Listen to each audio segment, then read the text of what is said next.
watch me sway, darkness falls and we all pray, hoping for the light of day, down to the river. Зауер, модел от 1932 година.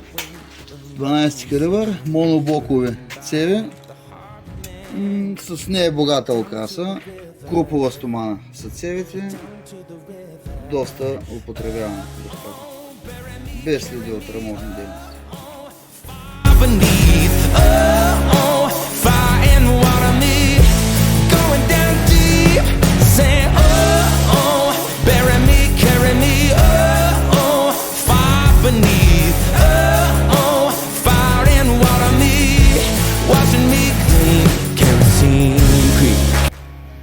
GP Sauer & Son, най-старият немски производител на ловни огнестрелни оръжия с над 270 годишна история.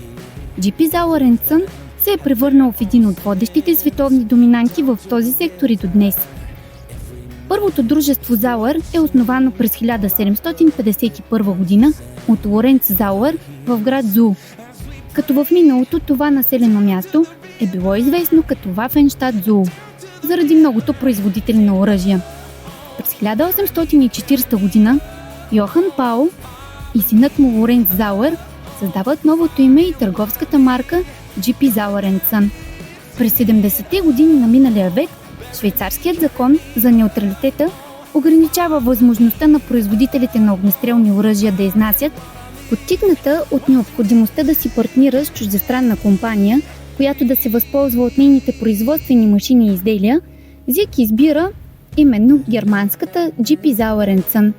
С присъединяването си те обединяват и опита си в областта на дизайна на огнестрелни оръжия. В резултат на това е създадена фирмата Sig Sauer GmbH.